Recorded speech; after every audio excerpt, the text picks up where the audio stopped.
Buenas tardes, gracias por la presencia. No podíamos dejar esta área sin poderla realmente disfrutar en el Teatro Colón de Buenos Aires, ¿verdad? ¿Qué año? 83, 82, 83. Bien, felicitaciones. Y es un placer para la Facultad de Artes, para el Instituto de Música y especialmente para la Cátedra de Canto, tener al profesor, docente de canto, de técnica, de interpretación del canto lírico y abogado también, que nos va a presentar su tratado innovador del canto. Voy a leer, él tiene un extenso currículum impresionante y yo hice un pequeño, muy breve resumen, pero ya todos lo conocemos. Fernando Baravino desarrolló su carrera como barítono, tuvo una beca en la Universidad de Indiana, Estados Unidos, y tuvo premios y reconocimientos del Metropolitan Opera House de New York. Como solista, cantó roles protagónicos en los teatros Colón de Buenos Aires, Municipal de San Pablo, Municipal de Santiago de Chile, Municipal de Lima, Indianapolis Auditorium, Instituto Ítalo-Latinoamericano de Roma, en el Sodre, en el Teatro Solís y muchos más. Enseñó canto en Bloomington, Indiana, en la Escuela Nacional de Arte Lírico del Sodre y en el Conservatorio Departamental de Canelones.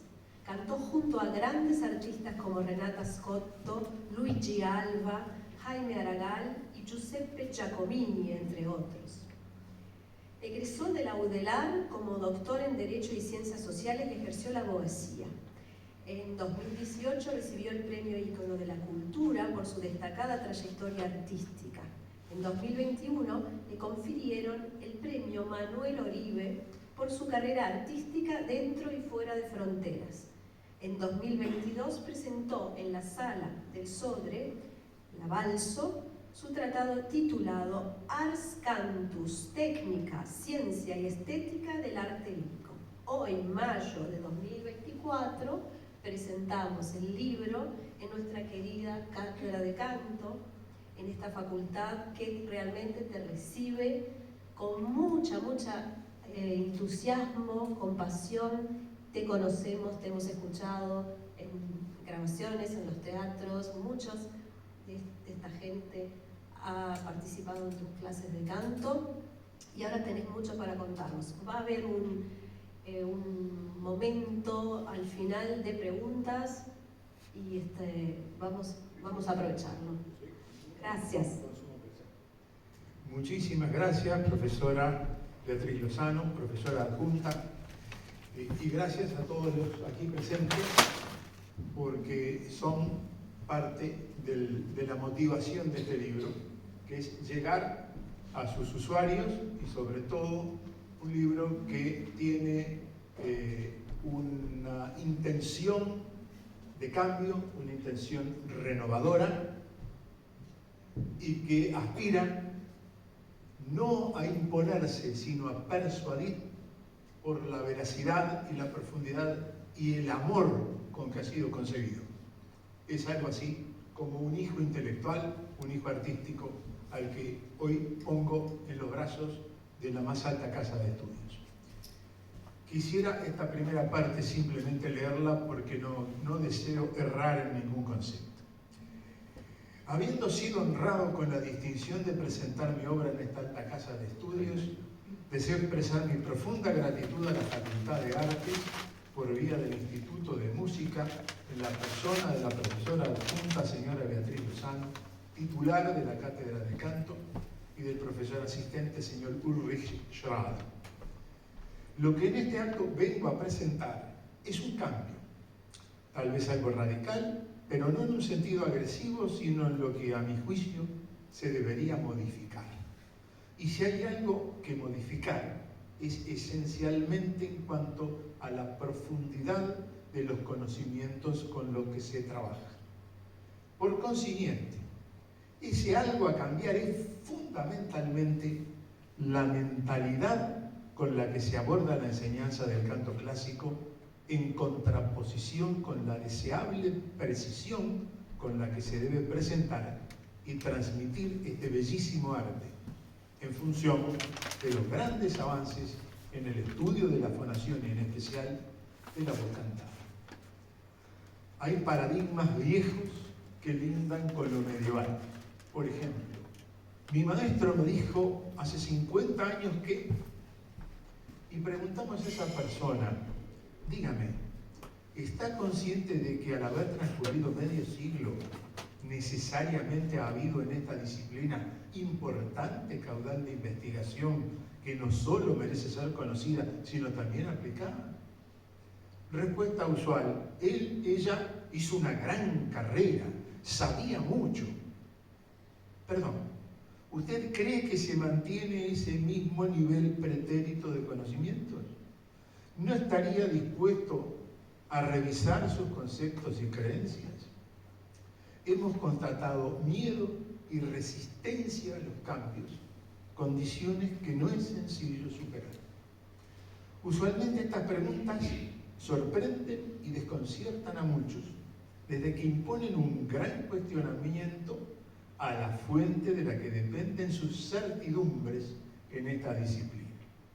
Obviamente no está en mi ánimo herir ni molestar a nadie, pero considero mi deber sacudir la modorra de quienes no suben la apuesta en el campo del conocimiento y de los saberes, hoy profusamente compartidos a través de la globalización informática y los canales sociales.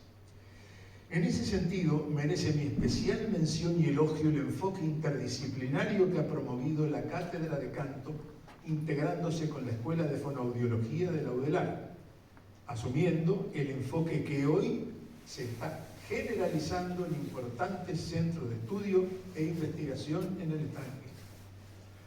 Precisamente, sobre el final de mi libro titulado Ars Cantus, Técnica, Ciencia y Estética del Canto Lírico, soy muy explícito en lo que hace a su enfoque general, exhortando a quienes continúen esta tarea a ampliar y reformular todos los contenidos que resulten superados por los descubrimientos actuales y futuros de la investigación científica.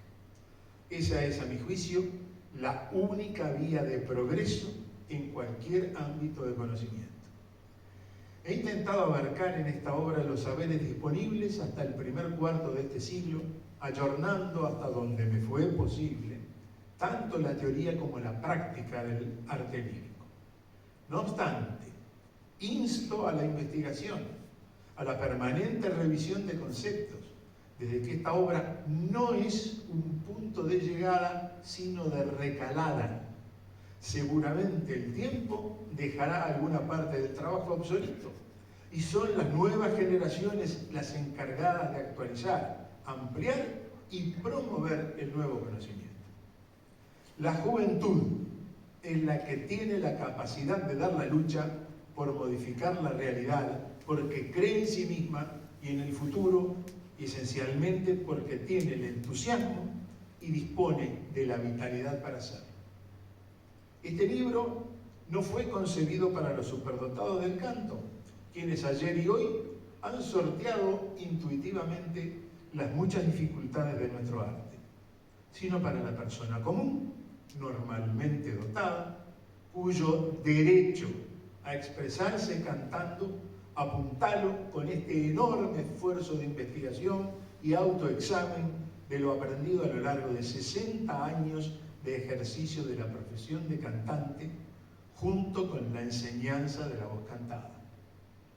Tampoco produje este trabajo para una élite minoritaria, sino para colegas con actitud de investigar y mentalidad abierta al cambio.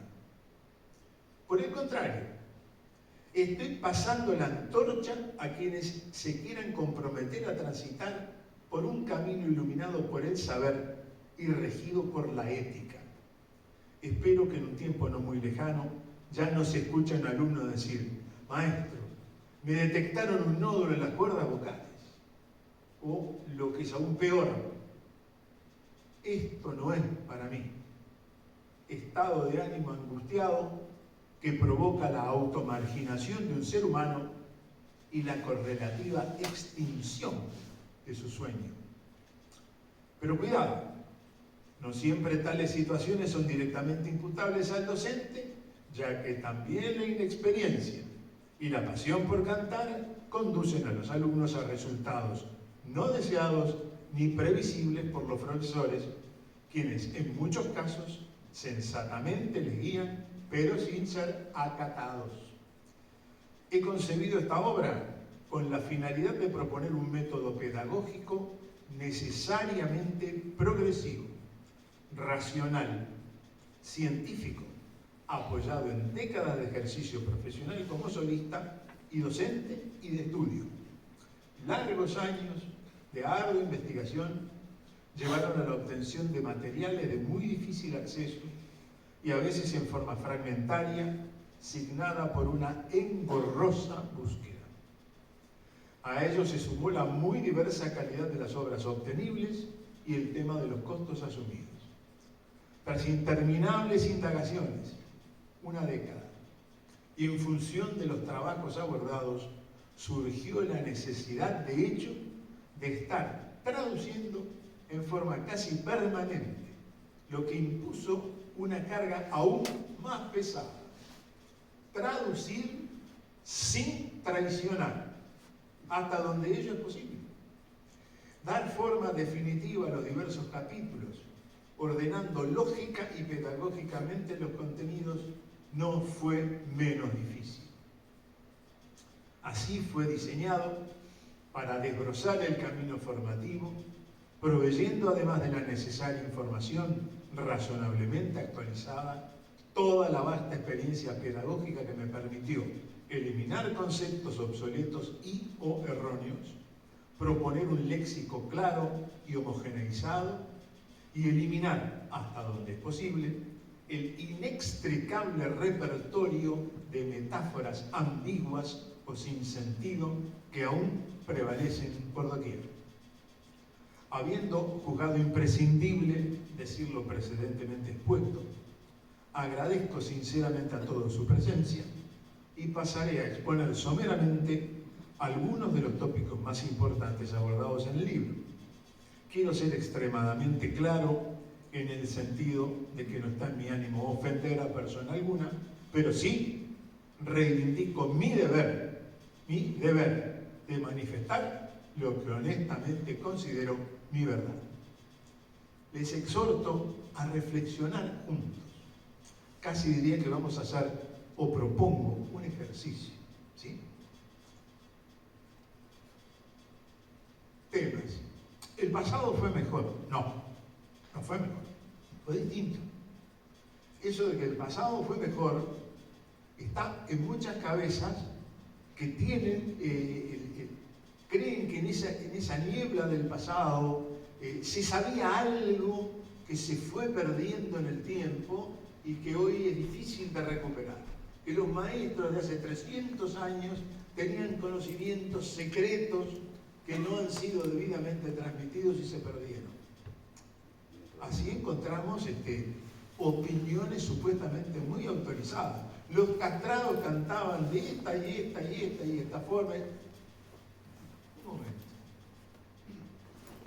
¿Cómo lo sabe usted? Por referencia a cierta literatura. Porque grabaciones, hay una sola en el mundo, y es la del maestro Alessandro Moreschi de la Capilla Sixtina del Vaticano. Es la única grabación existente de un castrado. Por lo tanto, hay libros y renglones inacabables de literatura sobre los castrados, en las que realmente estamos en un deleite de alguna persona que quiere hablar de algo que no puede conocer en forma ni siquiera indirecta, porque aún una grabación es una forma indirecta de aproximarse al hecho. Y así tenemos otras tantas cosas parecidas. Una de las frases más retrógradas que existen, siempre se hizo así. ¿Cómo? ¿Estamos obligados a repetir errores?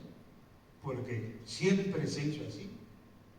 No, siempre se hizo así hasta que proponemos algo nuevo y mejor y estamos todos dispuestos al cambio. El cambio es una ley cósmica, es una ley universal. Cambiamos físicamente, cambiamos mentalmente, cambia la naturaleza, cambian las galaxias nacen, viven y se extinguen, cambia el universo entero. Negar el cambio es negar la realidad. El maestro fulano o la maestra mengana dijeron que, y citan, en el medioevo se decía en latín magister dixit, el maestro dijo. El maestro dijo para aquella época, en aquel momento, en ese contexto, con sus limitaciones ambientales y personales. ¿Cómo podemos proyectarlo 300 o 400 años hasta la actualidad? ¿Puede ser valioso? Puede, pero no priorísticamente. Pasemos por la convulsa del dato y pongámoslo como, y pongámoslo en examen, practicándolo. ¿Funciona? Funciona. La rueda es una de las cosas más viejas y exitosas que existen, pero sigue funcionando. Aún en los robots que pululan por Marte. Pero que la rueda probó por sí misma ser una genialidad. Pero no todo es la rueda. Los divos y sus devaneos pedagógicos. Ustedes habrán visto muchas masterclasses, clases magistrales. ¿Son buenas? ¿Son malas? En fin, cada uno habla de la situación que cree conocer. Lo que hemos observado implacablemente por mucho tiempo es que suele haber un gran juego de un ego hipertrofiado que se confronta con una serie de personas que están tratando de obtener un conocimiento al que suponen que van a llegar en una breve relación accidental con alguien que tiene un nombre sumamente importante.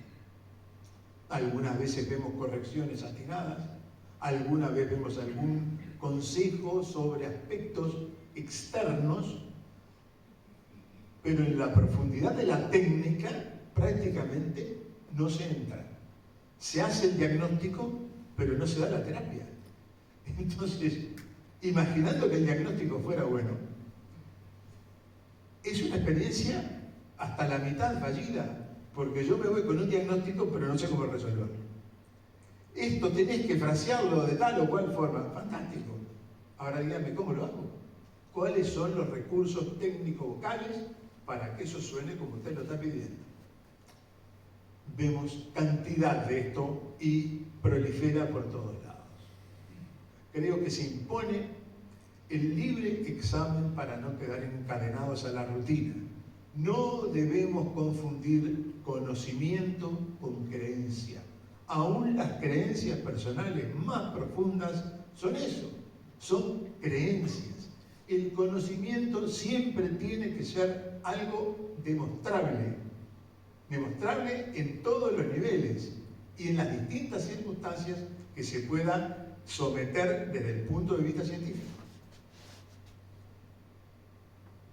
Otra forma común de decir, hay que leer los autores antiguos. Quien habla trató de leer todo lo que pudo. Voy a tomar un ejemplo de un nombre que suena mucho para los que hemos investigado el canto. La famosa familia García, arrancando por Manuel del Pópulo García y culminando con García Sitges, su hijo. ¿Sí? Publica en 1835 un trabajo que dice Ejercicios para la voz con un discurso preliminar en francés e italiano. Ustedes imaginarían que aparte de los consabidos vocalizzi, este discurso preliminar importaría un aporte revelador, trascendente, dada la prosapia del personaje y del nombre que tiene. Se van a llevar una gran sorpresa. Es una carillita y pico bilingüe donde prácticamente no se aporta absolutamente nada. Y así, por delante, podría mencionar la obra de Aprile, un castrado también, con casi prácticamente nada de técnica, ni siquiera de la famosa respiración de los castrados. Entonces, ¿qué hacemos? ¿Debemos mantener el respeto por nuestros antecesores? Yo creo que sí. porque en su momento, en su ámbito y en ese recodo de la historia, hicieron historia. Lo que no podemos es validar la forma de navegación de Cristóbal Colón en el año 2024. Fue maravilloso en 1492. ¿Sí? No podemos descontextualizar estas realidades porque nos van a llevar por un camino erróneo. Nosotros debemos apuntar al futuro. Ahora algo más conmocionante. Maestro, el otorrino me diagnosticó un derrame en una cuerda vocal. ¿Qué? Un principio de nódulo. ¿Cómo? Fonastenia, fatiga vocal. Eso no debe volver a suceder más. Eso es prevenible con una buena y sana praxis y con la debida preparación pautada y gradual de la preparación de un cantante. Esto debería quedar desterrado. Pasemos ahora al núcleo duro del canto. El canto es aire en movimiento a través del cual va la onda sonora esferoidal que comprime y relaja las distintas moléculas y se va trasladando. Se traslada por los sólidos, se traslada por los líquidos y se traslada por los gases a 3 velocidades distintas. ¿Okay? No puedo decir el pecador, pero voy a decir el pecado. Un colega con un gran nombre, compatriota, a una alumna suya que recaló por mi estudio. Su primer clase, respire bien, y se pusieron a vocalizar. Respire bien fue la pauta que le dio este ilustre colega con un nombre muy importante. Respire bien. ¿Qué es respire bien? ¿Cuántas modalidades podríamos imaginar de lo que es respirar bien? Y de inmediato pasó a la vocalización. Encontramos, por ejemplo, en Beniamino Gili, active o use o controle su diafragma. No es controlable. No tenemos posibilidad de controlar el diafragma. El diafragma es autónomo. Lo mueven los dos labios frénicos, derecho e izquierdo. Y se terminó. ¿Cómo podemos decir active o desactive el diafragma? Otras personas, acá y afuera, dicen, no se enseña a respirar. Respirar es natural. Sí, es cierto. Pero nuestro canto no tiene absolutamente nada de natural. Es una adaptación de la fonación con la respiración que produce un sonido que nosotros calificamos como impostado, que quiere decir determinada forma de emitirlo, con ciertas sensaciones propioceptivas que hacen que la onda sonora no encuentre trabas y vaya sin impedimento hacia la sala con la mayor riqueza armónica. Pero eso no está en la naturaleza. Es un producto cultural, un producto del hombre civilizado y concretamente de Occidente. Concretamente de Occidente. Se dice que no se enseña a respirar es natural. Sí, respirar es natural para algo natural que no tenga los requerimientos de una práctica como es el canto lírico sin amplificación, como nació y deberá continuar por los siglos de los siglos, porque para eso se requiere una condición física lindante con lo atlético. Cuando ustedes están tratando de hacerse escuchar en salas de gran porte, requieren de un poderoso fuelle que además de poderoso tiene que ser extremadamente dúctil. Suelo hacer el parangón con el arco de un instrumento arco.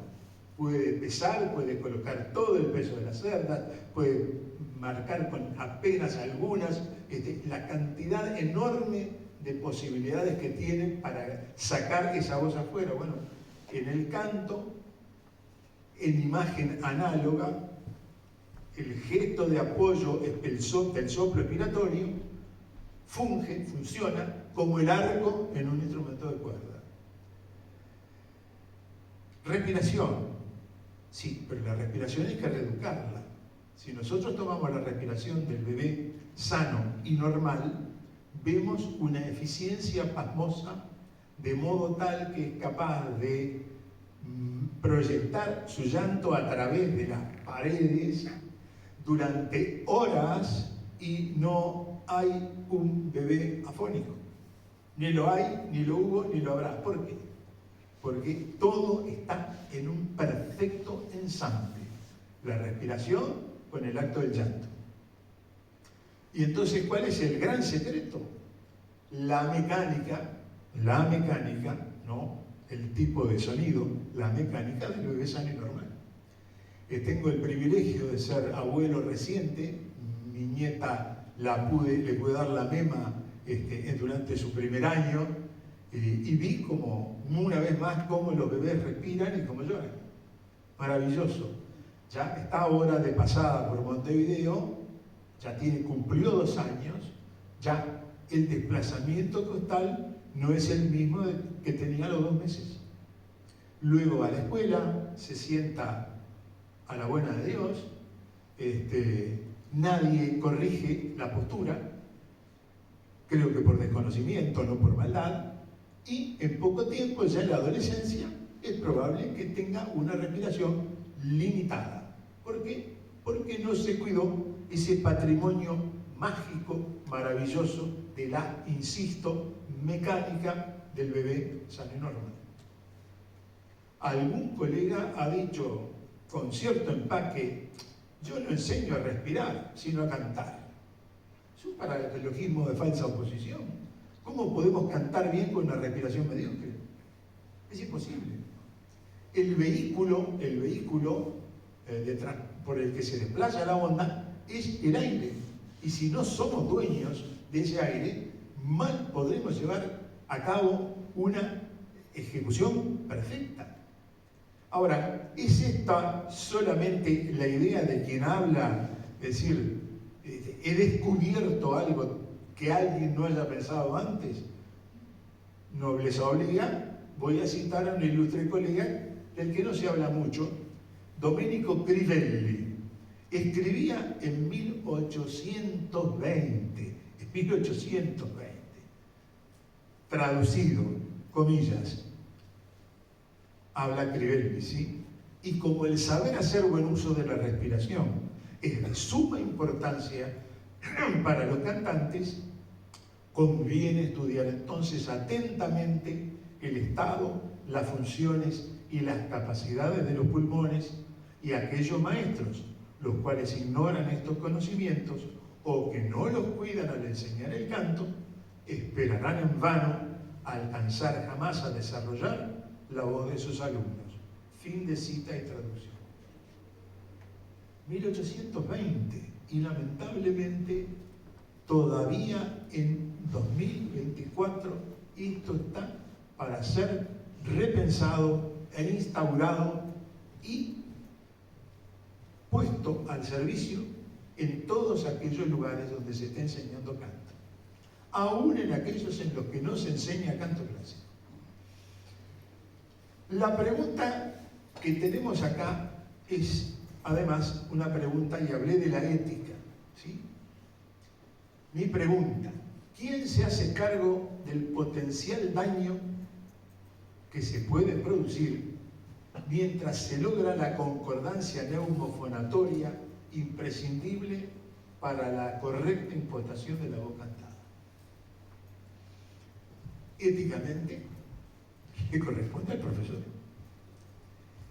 Ahora, es inmensamente más sencillo recuperar primero la respiración del bebé sano y normal, y sobre esa riqueza y ese patrimonio de ejecución impostar la voz, para que el tiempo de ensamble entre el manejo óptimo del aire y la emisión del sonido, esa concordancia neumofonatoria, se produzca en el lapso menor posible, minimizando el riesgo de salud vocal al máximo.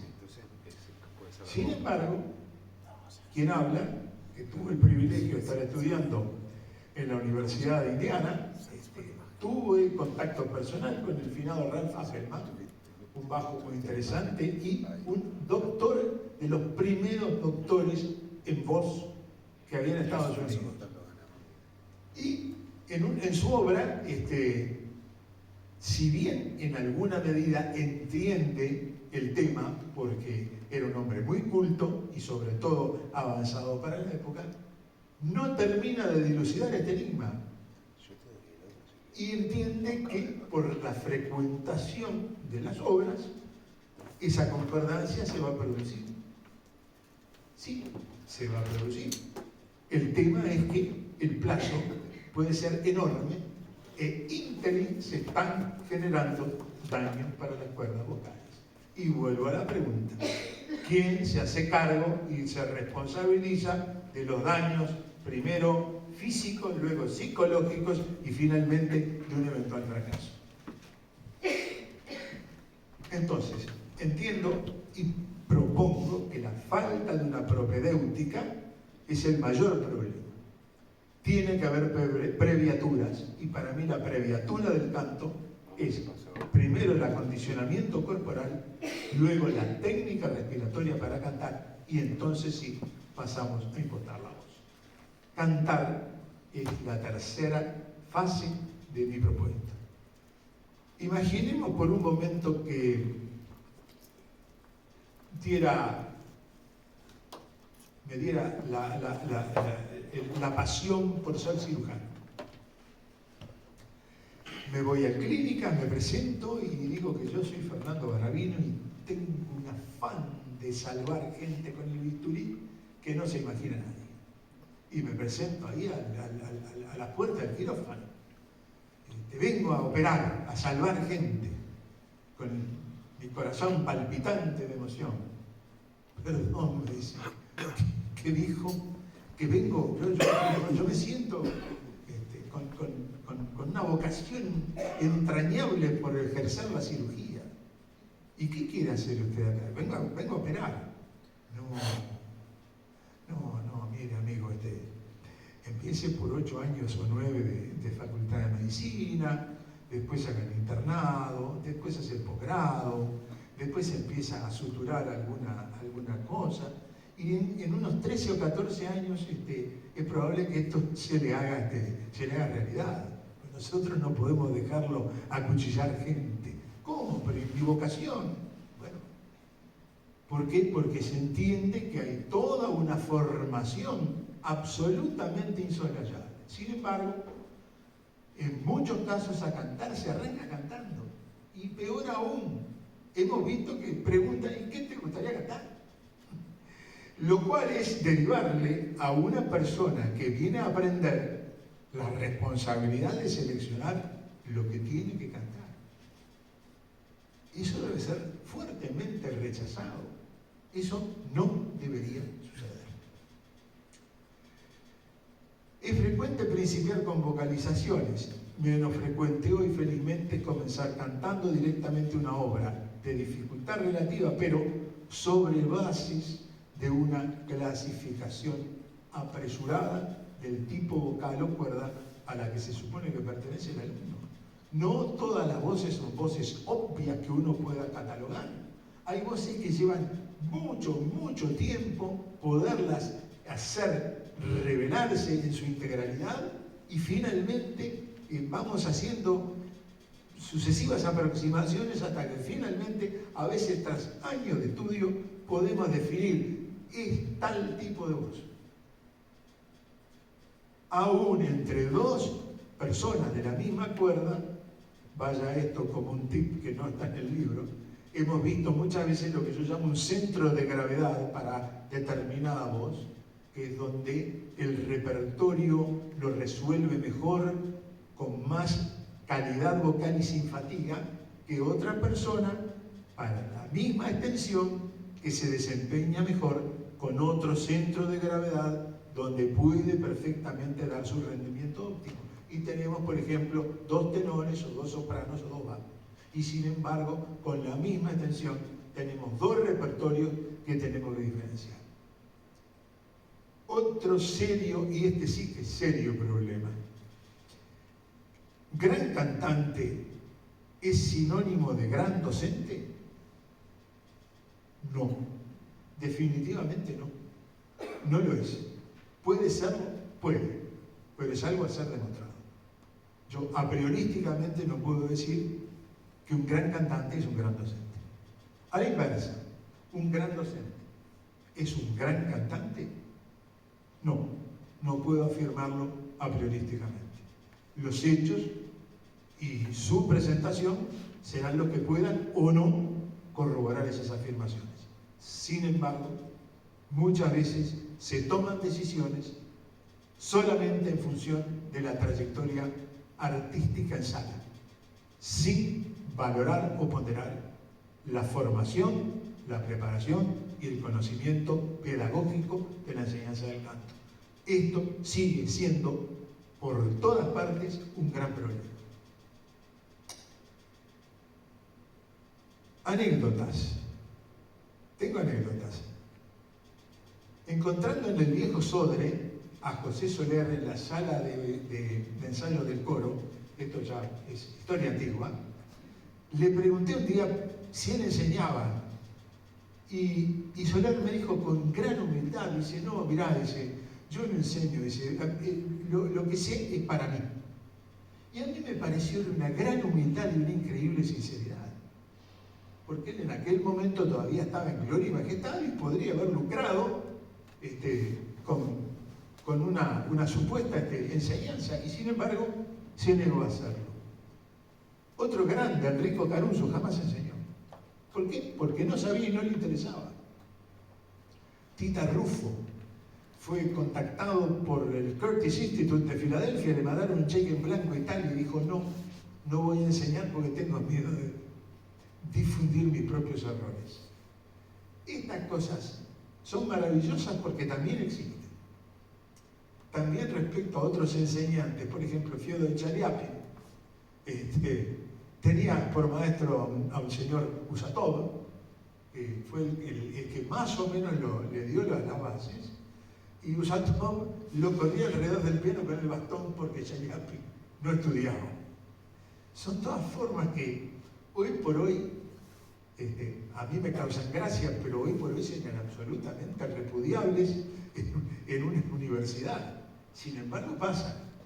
Y les cuento algo íntimo. Mi maestro, mi querido maestro Charles Kuhlman, cuando vio que yo no abría las costillas para inspirar, pegó varios gritos, se sacó el cinturón, me ciñó por el torso, apretó hasta donde pudo, me gritó, respira ahora en inglés, y de repente tuve una especie de iluminación y pude poner mis costillas en movimiento.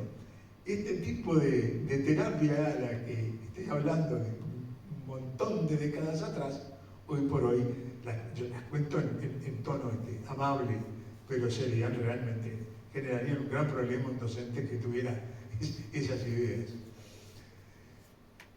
Un gran barítono del pasado ya estaba viendo todos estos problemas en la pedagogía del canto. Se llamó Victor Morel, el primer Iago de Verdi, el primer Falstaff, y dijo, el canto hoy solo se basa en el empirismo. Y era la realidad. Fue, en brevísima frase, el mejor diagnóstico de fines del 800, de fines del siglo XIX. Hay todavía posturas, o hubo posturas extremas en pleno siglo XX. William Bernard pone en su trabajo, no hay que perder el tiempo con la respiración. Y mi maestro, que fue maestro de dicción inglesa, Ralph Appelman, como le dije anteriormente, creía en la espontaneidad del acuerdo neumofonatorio. No podemos estar jugando a la ruleta rusa con las cuerdas vocales. En eso soy categórico. Han habido, sobre todo en los Estados Unidos, la Asociación Nacional de Maestros de Canto ha promovido ya desde las décadas de los 40 hasta acá una larga y profunda evolución hacia una moderna pedagogía sobre bases científicas. Con todo, el tema todavía no es pacífico. Por ejemplo, un gran autor muy importante por la calidad y profundidad de su trabajo, en pro de enseñar la respiración, pero no en la forma tajante como lo dice Barabino, es Richard Miller. Ingo Tietze también habla de enseñar la respiración. En Italia, una actual eminencia en el tema, que es Franco Fussi, también lleva adelante estas ideas. En Japón las llevó adelante Minoru Hirano. Y en Canadá, James Stark. Y cruzando el charco, el doctor Edgar Gómez, que ya en los 80 estaba parado sobre la idea de volver a enseñar y explicar en profundidad el tema respiratorio. Obviamente que eso va de la mano con la práctica frecuente de todos los ejercicios respiratorios, así como todos los ejercicios vocálicos luego que se comienza el trabajo de impostación. Acá las mujeres nos ganaron la coreada, porque con gran alegría lo digo esto, porque Ninot Ganem, el que enseñó en el Uruguay, ya estando en Francia, antes de venirse a radicar acá, marcó la necesidad de una propedéutica en cuanto a la técnica respiratoria. Y eso surge de una obra de Esmeralda Escuder, que era la fonoaudióloga pretérita de los 50, 60, a quienes se le mandaba una cantidad de gente para corregir su postura, su respiración y su impostación. Mucho de la voz hablada. Richard Miller también, en forma un poco tibia, lo admitió. Giovanni Battista Lamperti habló de la necesidad de una propedéutica. Edgar Gómez en Argentina, como bien he dicho. Y el tema del acondicionamiento corporal es algo sobre lo que debo pararme un momento. En general, trabajamos con gente joven. Y hoy, por gente joven, estamos hablando de gente de 30 años o algún año más. Ahora bien, la gente joven, por el hecho de ser joven, tomemos una edad esplendorosa, 20 años, ¿sí? Tiene un cuerpo que le responde para las exigencias atléticas del canto sin medios de amplificación. No necesariamente. Es joven. El dato de que es joven no es una garantía de su condición física apta para algo tan demandante como es el canto lírico.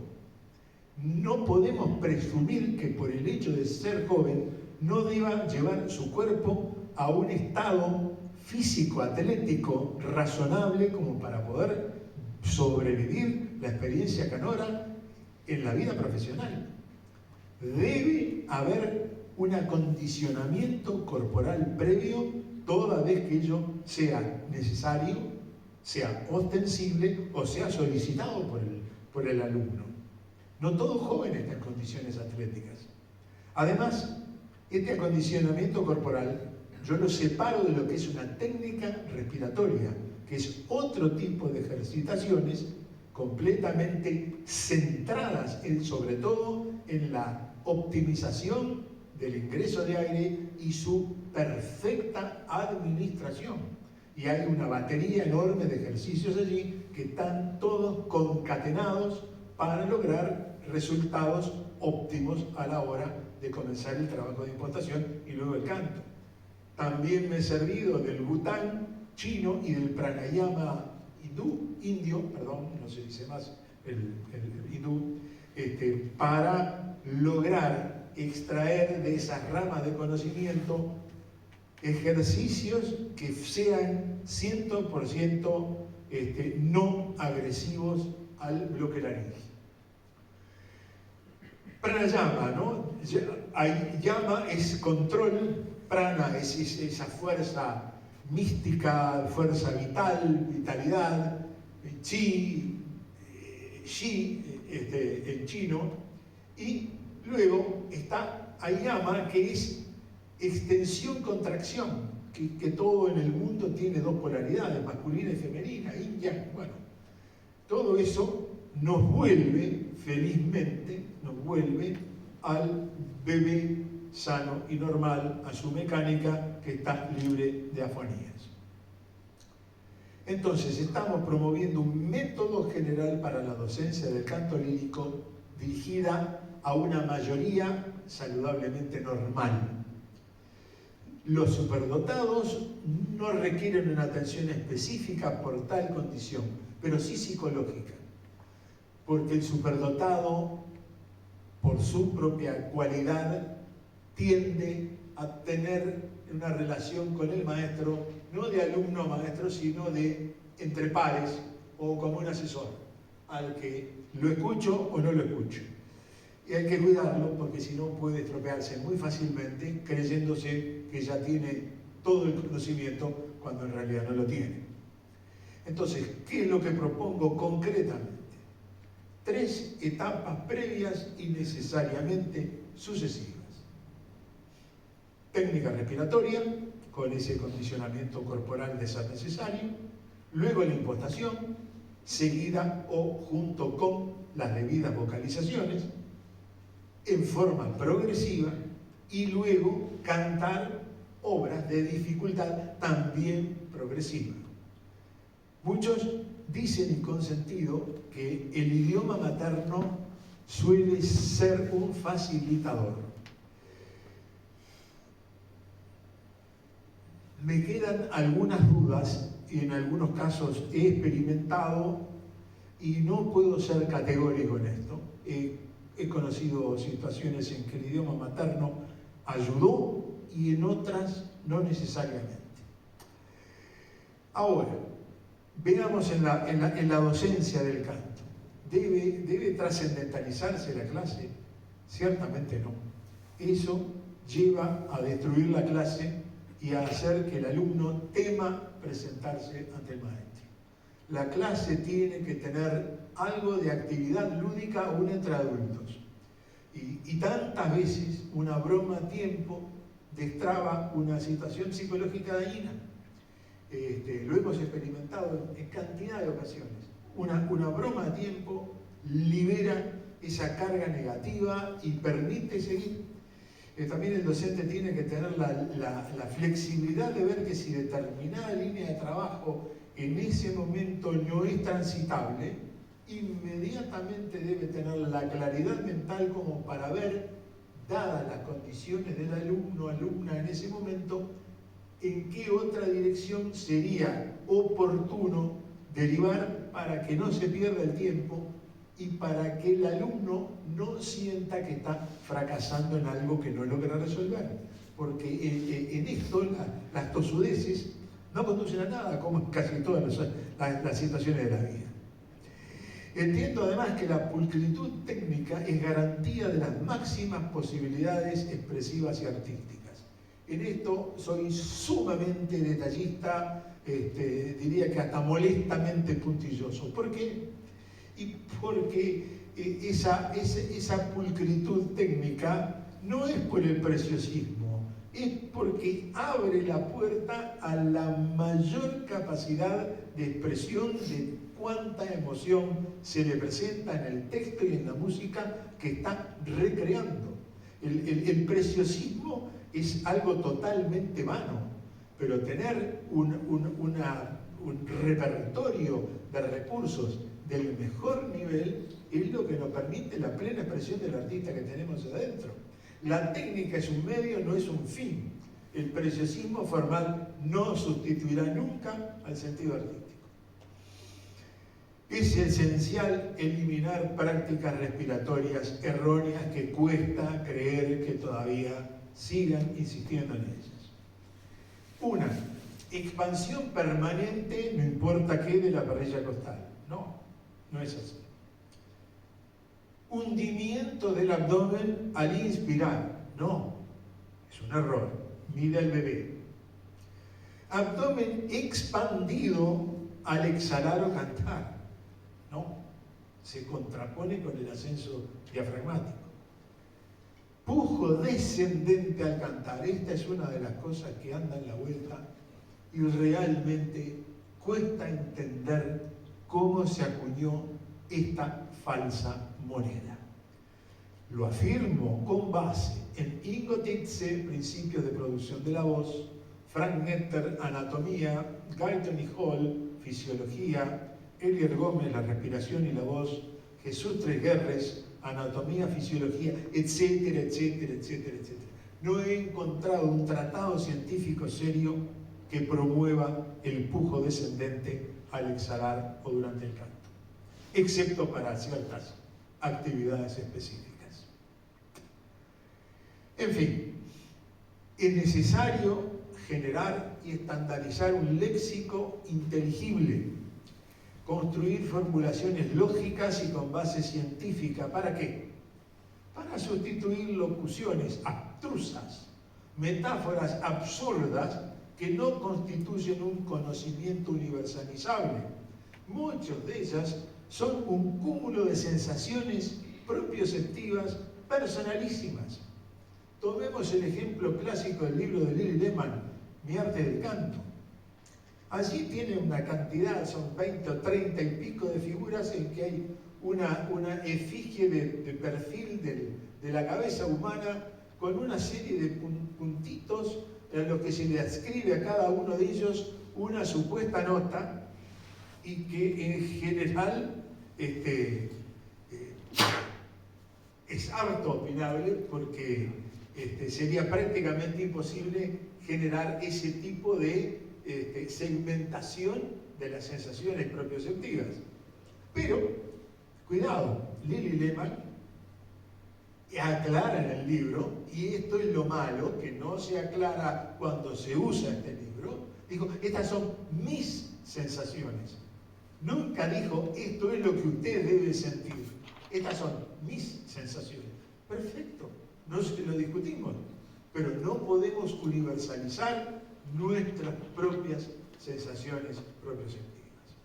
En síntesis, lo que estoy proponiendo en este libro es un método esencialmente racional, absolutamente progresivo y científico, basado en la ciencia, en la experiencia, en la meditación y en los resultados obtenidos en la profesión y con alumnos que han cantado en el exterior y han tenido que hacer carreras brillantes algunos.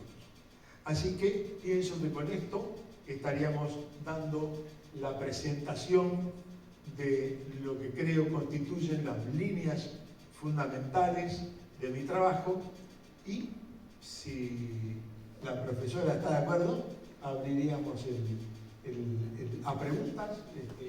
Quien quiera formularlas, yo lo que espero es tener la lucidez de poderlas contestar.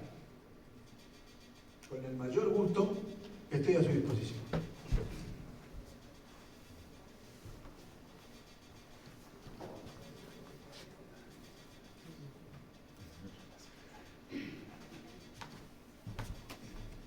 La pregunta es: ¿el silencio es de aprobación, de desaprobación, de timidez?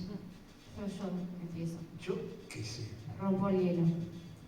Ya sabían todo, ¿no? Bueno, un gusto primero escucharlo y ya quiero leer el libro, digamos. Me gustaría saber dónde. Por acá, por acá. Vanessa, encantada. Hola. Hola. Primero eso,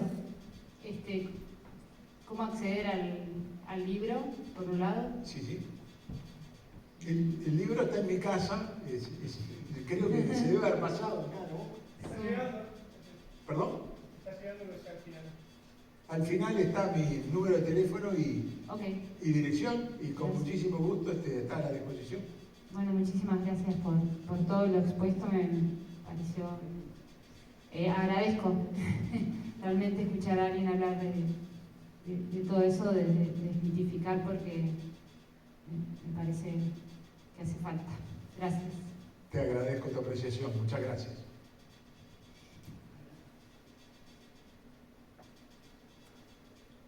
¿Nadie se anima a preguntar nada? A ver, alguien va a preguntar algo. Buenas tardes. Buenas tardes.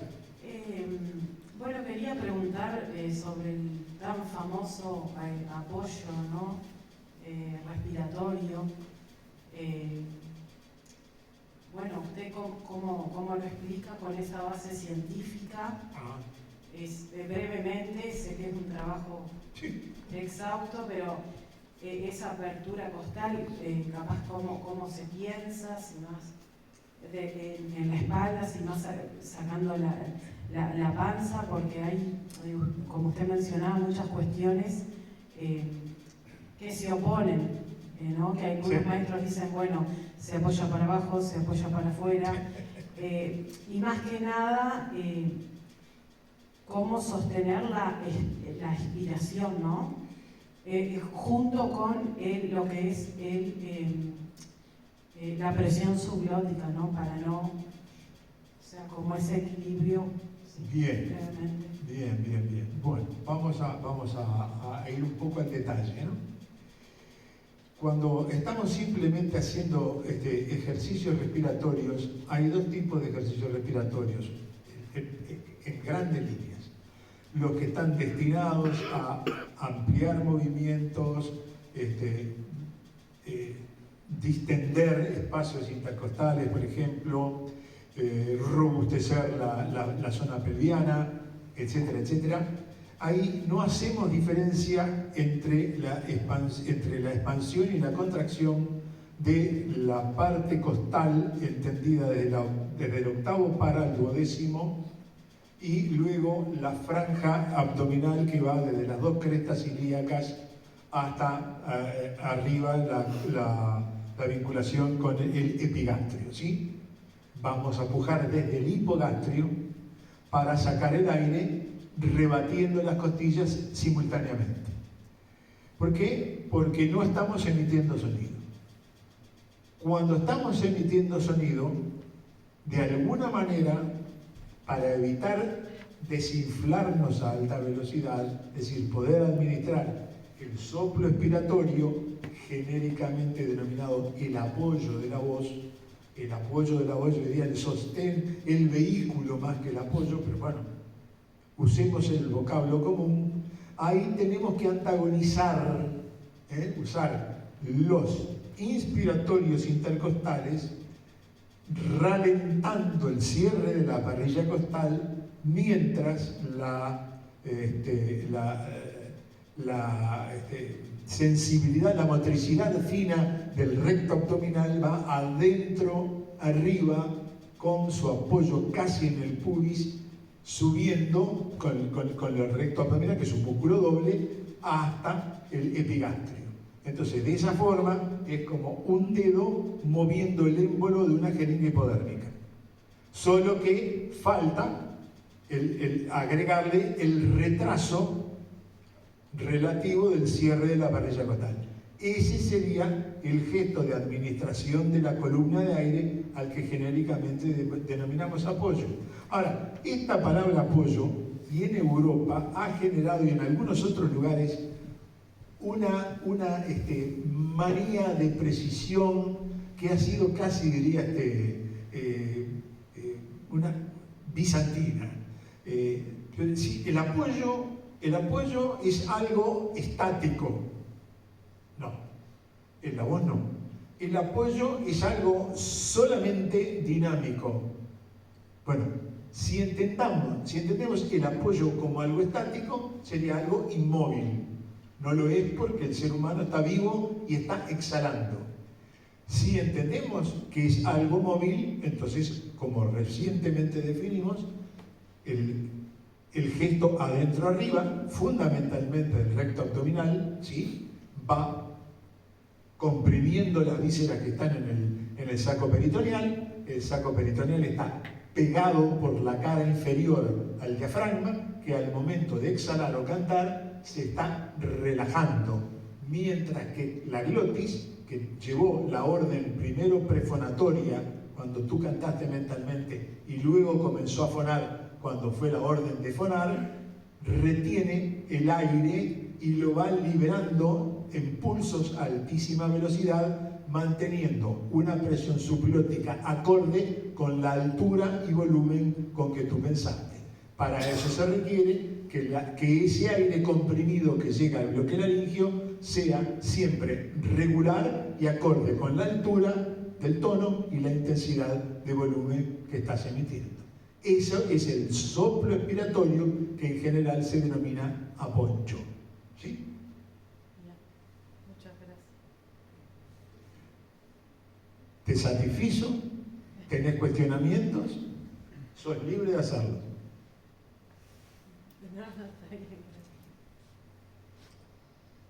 Si tenés cuestionamientos, sos libre de hacerlo. Claro, uno después en la práctica va viendo, ¿no? Y también como esa dinámica, como usted decía que es un apoyo dinámico o una respiración dinámica, como en los diferentes registros, ¿no? Quizá, no sé, el maestro Graf, por ejemplo, hablaba de una respiración como más alta, más clavicular para los agudos. No sé si eso está tan en lo correcto o si se cambia la manera de pensar dependiendo del registro.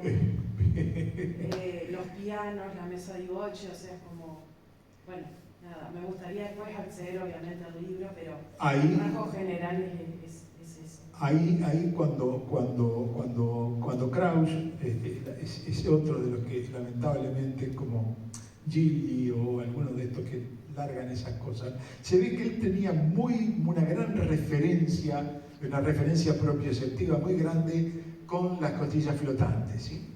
Con las costillas falsas. Entonces, a partir de esta expansión, hay una fijación de la salida del aire mayor, en el sentido de que solamente lo controlaría entonces con el diafragma, con el recto abdominal, y eventualmente pondría en juego hasta el transverso abdominal, solo que, y acá viene la pregunta, si él no estaría confundido desde el punto de vista anatómico, porque la favorita que yo le escuché en el Teatro Colón en persona, que fue maravillosa, absolutamente maravillosa, él prolongaba su do agudo, y no veo cómo podría hacerlo dejando totalmente fija la parrilla costal durante tantos compases. Así que muchas veces uno habla de sus sensaciones propioceptivas sin tener en cuenta y discriminar si fisiológica y anatómicamente está expresando lo que cree que su sensación efectivamente produce en su realidad física. No nos podemos divorciar de la anatomía y la fisiología, lo diga quien lo diga, incluyéndome, por supuesto. Creo que afinamos un poco más. Muchas gracias. Gracias por tu participación. Adelante. Hola, Alfredo acá. ¿Cómo estás? ¿Todo bien? Muy bien. Una consulta, capaz que más para Beatriz que para vos en realidad. ¿Cómo planea la EUM usar el libro? ¿Sería como un texto de consulta o va a entrar íntegramente al plan de estudios? Quería saber desde la institución cómo juega el libro, qué papel tendría. En principio el libro está en nuestra biblioteca. Hay dos volúmenes a disposición para los estudiantes para que lo puedan leer. Es nuestro primer contacto a nivel de asesoramiento de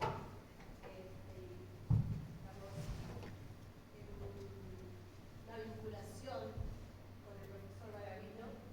¿No me veis? ¿Sí? Ahora sí. Sí, digo, es nuestro primer contacto con Fernando, que realmente es un gran logro que esté acá con nosotros, y no tiene que ser el último. Él está muy entusiasmado de poder trabajar con otra charla, capaz que repetir esta porque otros estudiantes estaban en el BOEM hoy. Y bueno, te decía que el libro está a disposición, él lo dejó, y que se puede consultar. Y bueno, la UDELAR está abierta a todo tipo de conocimiento y vincularnos realmente con el conocimiento. Como decíamos, tenemos un convenio con fonoaudiología, con la cátedra de medicina. Tenemos próximamente también por parte del Maciel, del servicio de otorrino, la posibilidad de que nuestros estudiantes se puedan tratar en las policlínicas del Maciel. Y bueno, estamos tratando de abrirnos realmente en muchas áreas, ¿no? De las áreas del maestro, del conocimiento de su trayectoria, y también a nivel de fono, a nivel de médico, de poder tener una actividad de vinculación y de consulta permanente. También en el próximo semestre va a haber un taller de relajación que va a ser dictado por 2 médicos, y bueno, es eso por ahora lo que estamos trabajando. Gracias, Beatriz. Esa es la respuesta para esa pregunta. Gracias. Bien, adelante por favor. Bueno, buenas tardes, maestro, gracias por estar acá y por la charla. Mi consulta iba respecto a cuestiones que seguramente las voy a encontrar en el libro cuando les acceda, por supuesto. Pero ¿cuál sería, digamos, el pasaje? ¿Cuál sería, digamos, el pasaje más sano o conveniente, un poco como spoiler, ¿no?, del libro, desde el proceso de respiración a los comienzos de la fonación? Y si son aplicables a todos, o quizás a alumnos que recién comienzan, o con algún otro tipo de comienzos. Y como tercera pregunta y última, para no ir con mucha cosa, ¿cómo se enfocaría el trabajo del timbre vocal específicamente? Si también influiría, o es posible que eso sea modificado o no. No sé si me explico. Gracias. Bien, son varias cosas, ¿no? Sí. En principio, la idea del libro, desde la concepción, es que sea una herramienta incluso para una profesión de locutor, ¿sí? Es un tema de grado. Yo trato de preparar a un cantante lírico para un teatro de 3.000 butacas. Esa es la idea.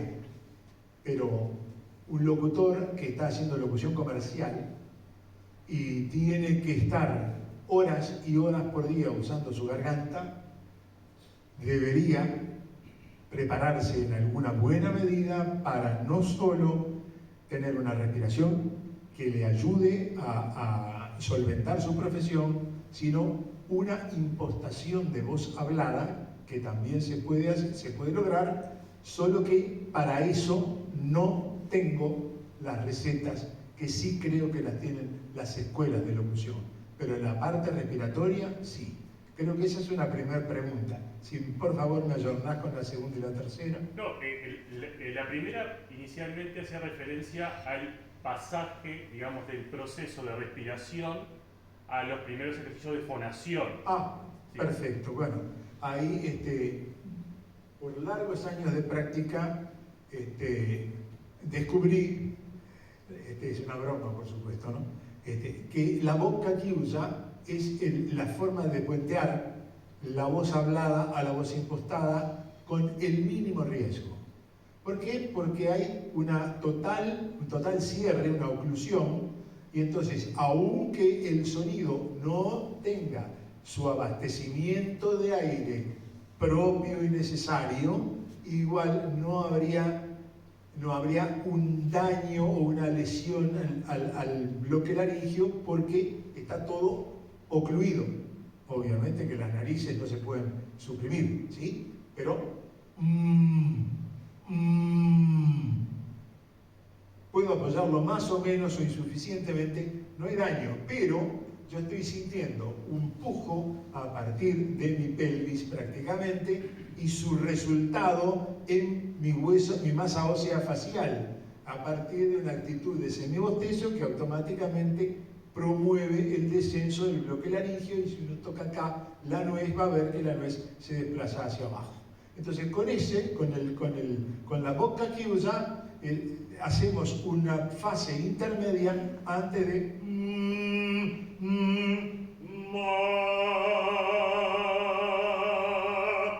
¿sí? Entonces tenemos tenemos esa fase intermedia con la que evidentemente se facilita, porque el alumno va sintiendo el gesto del apoyo con su relación en la máscara, y luego ya puede empezar a abrir su boca con determinadas vocales. Yo hago mucho hincapié en el triángulo de Hellback, que si lo buscan va a estar la imagen en el libro, y por qué propongo manejar esa secuencia de vocales anteriores, medias y posteriores, de manera de reducir al mínimo los cambios morfológicos de la cavidad bucofaringea, de modo de economizar los moldes y que sea más simple acceder a la voz impostada. No sé si eso contesta tu pregunta. Sí, totalmente. Bien, perfecto. Gracias por tu pregunta. Por favor. Y lo último era respecto al timbre vocal, ¿no? El timbre, esa es otra cosa que hay que tener mucha paciencia, porque no todos los timbres son obvios. Y no es que el alumno esté jugando a la escondida, porque a él también le importa mucho saber su identidad en el mundo de la lírica. Pero es que hay que ser sumamente prudente, porque el timbre está, a mi juicio, determinando en forma muy radical el repertorio a asignar. Porque vos podés tener la extensión, podrías tener el volumen, pero si es una voz muy clara para cierto rol, o a la inversa, muy oscura, yo te tengo que cambiar. Luego, el último tailoring de la cosa es que te voy a clasificar. Mi clasificación última es por repertorio, por extensión, color, todo eso. Pero al final te digo, bueno, sí, sos barítono de tal, sos tenor de tal tipo, pero vas a cantar este repertorio. Por ejemplo, sos ideal para Donizetti. Y tenés exactamente la misma extensión que otro, pero tu timbre es, yo llamo en inglés, se acomoda, se adecua a determinadas matices y paletas de los autores. ¿Sí? No todo sirve para todo. Y tenemos que tener la humildad de reconocerlo con nosotros mismos. Yo canto todo, yo canto lo que creo que puedo cantar dignamente. No me puedo estafar a mí, no puedo estafar al compositor y no puedo estafar al público. Así de simple. Bien, o sea que, resumiendo un poco, ¿no? El timbre lo vas a ir revelando. Hay algunos ostensibles, pero otros toman años. Y no estoy diciendo que estoy paseando al alumno dándole vueltas de la manzana. Es que es así, ha pasado. Ojalá eso que abren la boca y ya allí, ¡pum!, tal cosa. Pero es la minoría, en general es la minoría. Y no es porque el alumno esté escondiéndose, no está siendo pícaro ni listo, es que no tiene todavía no reconoce su propia vocalidad. Hay que llevarlo a eso, hay que llevarlo. Y no podés empujar, tenés que conducir. O sea que en cierta medida el timbre sería trabajable o amoldable, o es lo que hay, digamos, Es como el color de un diamante, lo que es. Vos tenés que lapidarlo hasta que salga el color de la piedra. Vos no le ponés color, vos la hacés lucir, le hacés el engarce, que es la impostación, pero la piedra es la piedra. ¿Me explico? Perfecto. Ok. Muchas gracias. A ti. ¿Alguien más que deje la timidez? Adelante. Dale.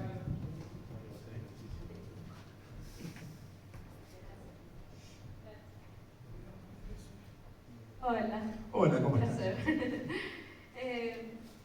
Mi consulta, varias consultas. ¿Sí? A veces estoy en mi segundo año ahorita del CIP. ¿Perdón? Estoy ahorita con Bea en el segundo año del ciclo introductorio a la música. Algo que me pasa mucho, a veces que canto por imitación, ¿no? Que escucho una grabación, que escucho al docente. Yo también lo hice, yo también lo hice. Entonces no sé, o sea, claro, estoy cantando lo que es, pero me pasa que a veces tenía una aplicación que te ponía, vos cantabas y te decía supuestamente qué nota era. Y a veces me pasa que creo que es una nota y en realidad no estoy cantando la nota que es. Entonces hay, ¿sabes? O sea, como algún método, aparte del piano, para saber ver o para registrar cuando eso Lo pasa? perdón, a ver si te entiendo mejor, ¿no? Es que a ti te cuesta saber qué nota estás cantando con el nombre de la nota. No, o sea, me pasa que es como más de eso de limitación, o sea que como se automatiza el proceso y no sé si estoy haciendo bien pues el trabajo. Mientras tú estás comenzando a trabajar la voz, supongo que tu profesora va tanteando la extensión en la que puede trabajar sin provocarte estrés ni fatiga. Sí. Y bueno, y ese es un proceso gradual. ¿Tú viste alguna vez afinar un piano? Alguna vez. ¿Una vez siquiera viste? Creo que sí. ¿Viste una vez afinar un piano? ¿Viste una persona que toca guitarra afinar la guitarra? Sí. ¿Viste que le hiciera así a la llave de la guitarra? ¿O viste que le hiciera así? Así. Y bueno, la profesora con tus cuerdas vocales hace como si fuera un Stradivarius. Hace así, ¿viste? Para subirte un semitono lo va a pensar 3 semanas o 3 meses. Hasta que tú estés dando una señal de que tu vocalidad no va a resultar lesionada por esa tentativa, porque no es satisfacer una curiosidad, es poner una piedra sólida en el edificio vocal. ¿Me explico? Sí, muchísimas gracias. ¿Te aclaré algo? Sí, sí. Ok. ¿Puedo hacer otra consulta? Sí, claro, para eso estamos. Otra cosa que veo mucho de los que practican el arte lírico es que, o sea, una cosa es cantar y otra cosa es la puesta en escena, ¿no? Que eso quizás todo un proceso, ¿no? Varios años. Sí, sí, sí. El primer paso, por lo menos, es el acercamiento, creo yo, al canto, y después como falta mucho esa parte escénica, ¿no? Porque no es lo uno sin lo otro, o sea, a veces uno se queda parado y hace muchos gestos, no sé, con las manos o gestualidad facial, pero es también lo que se ve en el teatro, mucha teatralidad. La teatralidad en concierto debe ser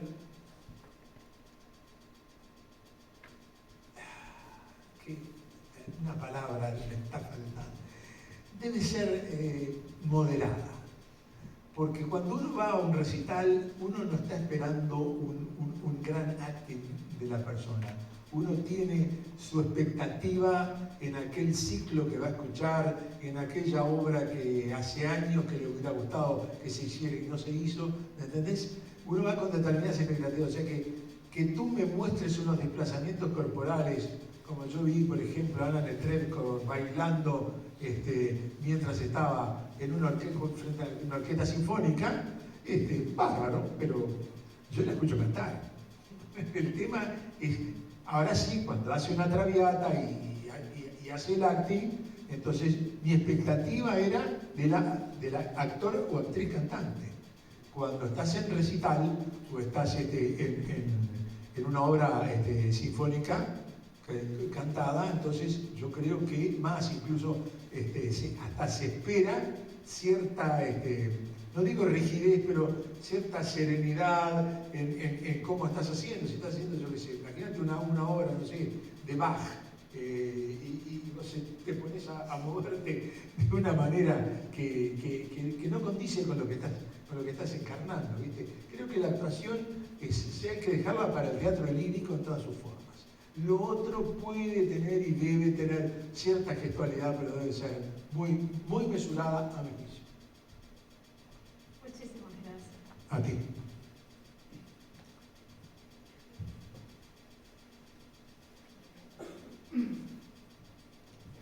Buenas noches. Buenas noches. Encantada de escucharlo. Gracias. Quería preguntarle, cuando uno estudia solo en su casa, además de los ejercicios respiratorios, que uno puede hacerlos más fácilmente solo sin la guía del maestro, cuando hace los vocalizos, ¿qué debería tener en cuenta para no equivocarse, digamos, y hacer mal la técnica que está indicada, digamos, ¿no? No sé si me explico lo que le quiero decir. Mi pregunta, ¿usted está principiando esa tarea? Casi. parecía por la forma de preguntar. Bueno, entonces yo le voy a dar unos consejitos, ¿sí? Usted, si está manejando su aire y ve que tiene un soplo que lo puede prolongar, lo puede continuar y puede graduar a su voluntad razonablemente, trate, como se explicó hoy, de comenzar por el centro de su extensión, con bocca chiusa, avanzando por semitonos hacia el grave, vuelta al centro de su voz, avanzando por semitonos hacia los agudos, se va a encontrar hacia arriba con el segundo pasaggio de la voz, dese su tiempo, no lo aborde prematuramente, vaya hacia el grave, se va a encontrar con el primo pasaggio y la denominada, comillas, voz de pecho, cierro comillas, acá no tenemos ningún orificio, pero sí tenemos sensaciones propioceptivas en las clavículas y en el esternón, y entonces usted va a ir encontrando de esa manera ideas para poderse desplazar. Cuando el segundo pasaggio va a tener que incrementar ostensiblemente la presión de aire, va a tener que tener casi un cambio exponencial en la presión de aire y va a tener que tener determinadas sensaciones en la máscara para poderlo pasar. Pero yo creo que llegar a todo esto en forma totalmente autodidacta me parece que implica un gran riesgo. En alguna medida debería buscar guía que a usted la satisfaga. No, perdón, capaz que no me supe explicar. No es que lo haga en forma autodidacta, sino cuando hago los ejercicios sola, luego que los hice con el maestro. Bueno, debería tomar la pauta de extensión del maestro, suponiendo que su maestro es una persona sumamente consciente y versada en este arte. Bien, muchas gracias. A usted. Con respecto, Fernando, a lo que ella anteriormente te preguntaba de la actuación, en tu caso particular, cantar actuando, o sea, ya escenificando una ópera, ¿te ha resultado que te complica cantar la técnica, o mejor dicho, el resultado de lo que estás cantando, o al contrario? Una vez que ya ensayaste, ya vas a las funciones, que ya tenés toda la escena muy, muy madura, ¿es algo que has logrado mejorar, digamos, el desempeño, o te resultaba que te complicaba, te hubiera gustado más estar en un concierto y cantar sin tener que actuar? Bueno, vamos a hacer una precisión. Vamos a suponer lo primero, que es una obra de tu repertorio, ¿sí? Que es una obra de tu repertorio, que estás contento de que te hayan asignado esa responsabilidad, ¿sí? Primero lo primero. Y en esa hipótesis, cuando uno ha hecho un muy buen análisis de la obra y ha no intuido, ha entrado en el personaje, después tiene que protegerse del personaje. Porque si el personaje te come, vas a entrar en una especie de desenfreno existencial de no saber cuándo o dónde termina Scarpia y dónde empieza Garella, por ejemplo, o dónde es Fígaro o deja de serlo. Ahora, cuando esa identificación con el personaje es como un buen condimento para la comida, es un resaltador y un potenciador emocional, y por lo tanto vas a tener a tus glándulas de secreción endocrina, como se ha descubierto hoy, que las emociones fingidas provocan secreciones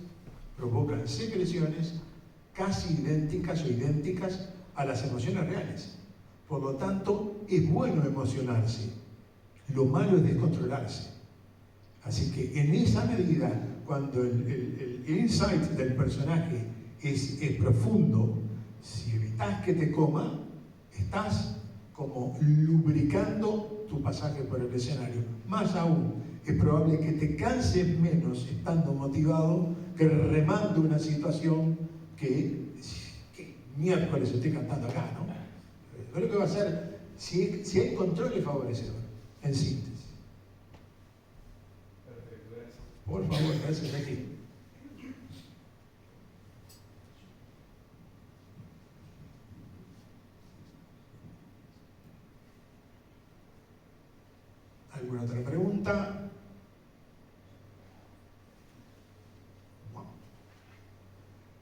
¿Será que puedo decir misión cumplida? ¿Sí? Bueno, agradecemos. Muchas gracias a la profesora y a los docentes. Muchas gracias. Gracias por estar.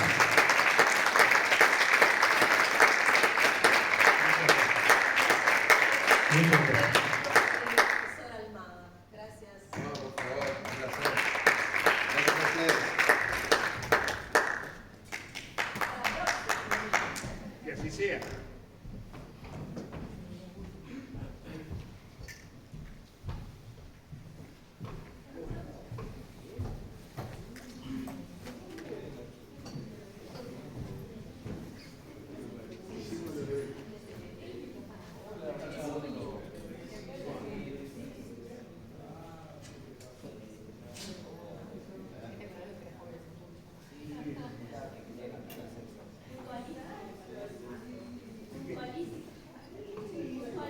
No, ¿viste?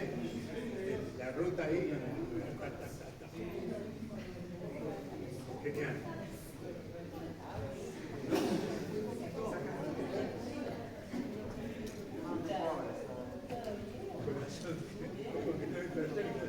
Eduardo, me gusta ver. Si hago eso, no vuelvo a casa.